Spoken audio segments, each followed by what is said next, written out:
Do that one dance, baby. That one dance. Assalamualaikum warahmatullahi wabarakatuh. Untuk pembelajaran pada hari ini, kita akan belajar tentang fungsi. Kita akan belajar mengenai korespondensi satu-satu, notasi, rumus, dan nilai fungsi. Tujuan dari pembelajaran pada hari ini, yang pertama, kita dapat memahami maksud dari korespondensi satu-satu. Yang kedua, memahami maksud dari notasi fungsi. Yang ketiga, dapat menentukan rumus fungsi. Dan yang keempat, dapat menyelesaikan soal-soal yang berkaitan dengan notasi atau rumus fungsi. Selanjutnya, kita ke pembahasan yang pertama, yaitu korespondensi satu-satu. Nah, apa sih yang disebut dengan korespondensi satu-satu?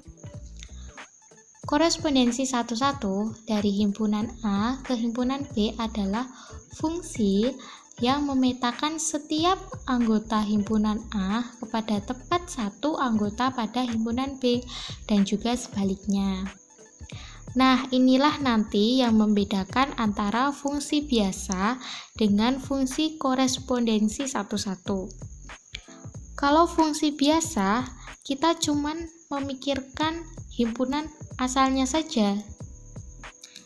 Tetapi, untuk korespondensi satu-satu, kita harus juga memikirkan himpunan tujuannya juga. Lebih jelasnya, mari kita lihat contoh sebagai berikut.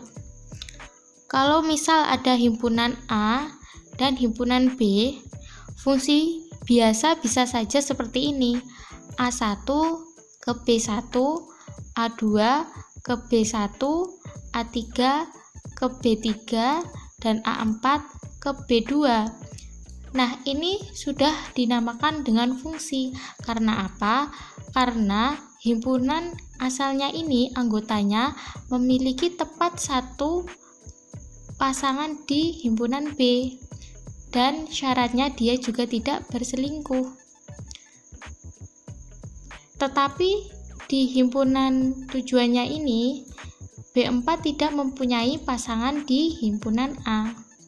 Nah, ini berarti fungsi ini bukan fungsi korespondensi satu-satu, tetapi hanya fungsi biasa. Nah, terus bagaimana untuk korespondensi satu-satu itu? Untuk lebih jelasnya, mari kita lihat contoh sebagai berikut. Untuk fungsi korespondensi satu-satu, contohnya seperti ini. Himpunan A dan himpunan B.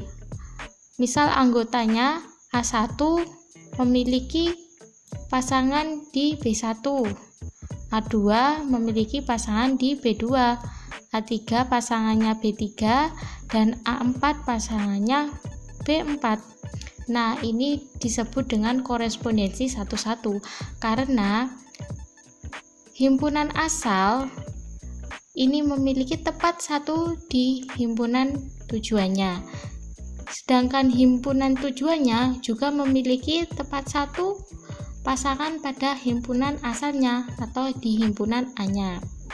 Nah, A1 dengan B1, A2 dengan B2, A3 dengan B3, dan A4 dengan A4. Masing-masing himpunan ini memiliki pasangannya. Sebaliknya juga, himpunan B juga memiliki pasangan di himpunan A. Jadi, dapat kita simpulkan juga bahwa syarat dua himpunan dapat berkorespondensi satu-satu jika banyaknya anggota pada kedua himpunan ini banyaknya sama, yaitu NA sama dengan NB.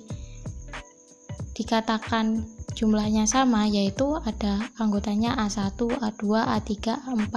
Ini banyaknya anggotanya ada 4. Sedangkan yang B1, B2, B3, B4 ini juga anggotanya ada 4. Nah, itu adalah salah satu syarat agar kedua himpunan dapat berkorespondensi satu-satu. Untuk lebih jelasnya, marilah kita simak contoh soal berikut ini. A adalah himpunan bilangan asli kurang dari 7. B adalah himpunan huruf vokal. Dan C adalah himpunan bilangan ganjil kurang dari 7. Untuk pertanyaannya yaitu, himpunan manakah yang dapat berkorespondensi satu-satu? Nah, untuk pembahasannya, yang pertama, A adalah himpunan bilangan asli kurang dari 6. Nah, apa aja sih anggotanya? Yaitu ada 1, 2, 3, 4, 5. Maka banyaknya anggota pada himpunan A yaitu ada 5 anggota. Yang selanjutnya, B adalah himpunan huruf vokal. Nah, apa saja huruf vokal itu? Yaitu ada A, I, U, E, O. Maka banyaknya anggota pada himpunan B yaitu ada 5 juga. Dan C adalah himpunan bilangan ganjil kurang dari 7. Nah, apa saja sih anggotanya? Yaitu ada 1, 3, 5, 7. Maka banyaknya anggota pada himpunan C yaitu ada 4 anggota. Nah, jadi himpunan manakah yang dapat berkorespondensi satu-satu? Yaitu himpunan A dan himpunan B. Karena jumlah anggota dari himpunan A dan himpunan B yaitu sama dengan 5. Maka himpunan A dan himpunan B dapat berkorespondensi satu-satu.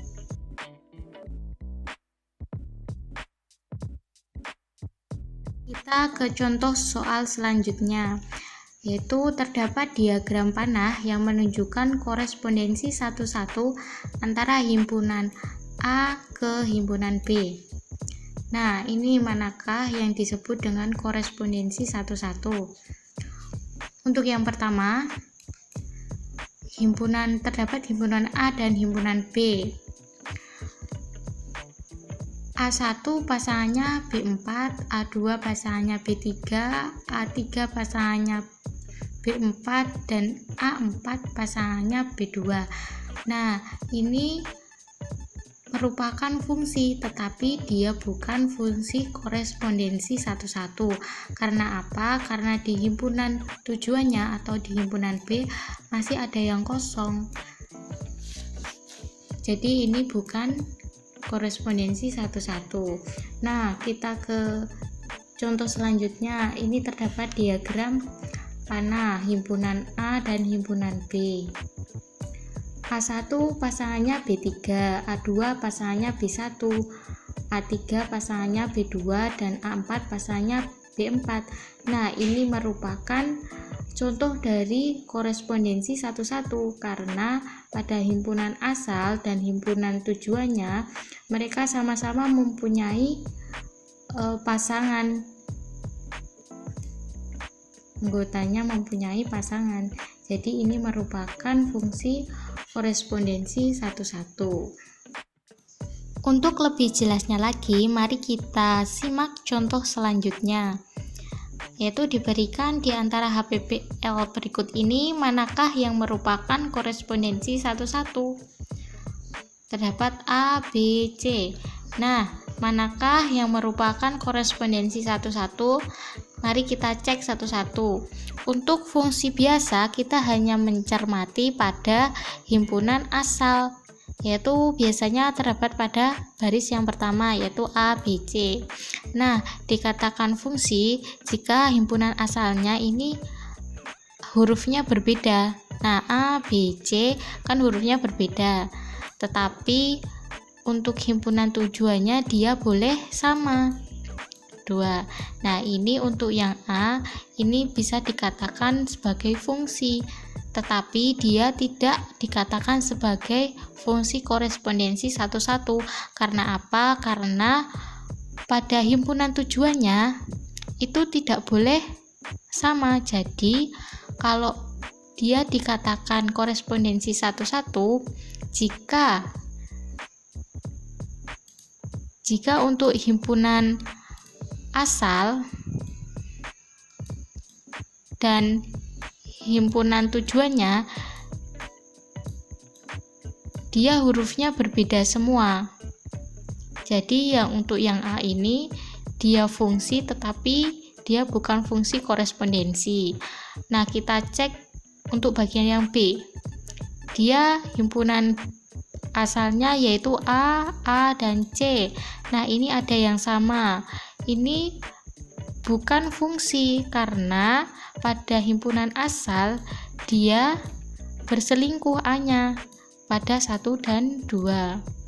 Jadi ini bukan fungsi dan bukan fungsi korespondensi. Kita cek pada bagian yang C. Pada bagian C, himpunan asalnya yaitu A, B, C, dan himpunan tujuannya yaitu 1, 2, dan 3. Nah, ini anggotanya beda semua. Jadi ini bisa dikatakan sebagai fungsi korespondensi 1-1.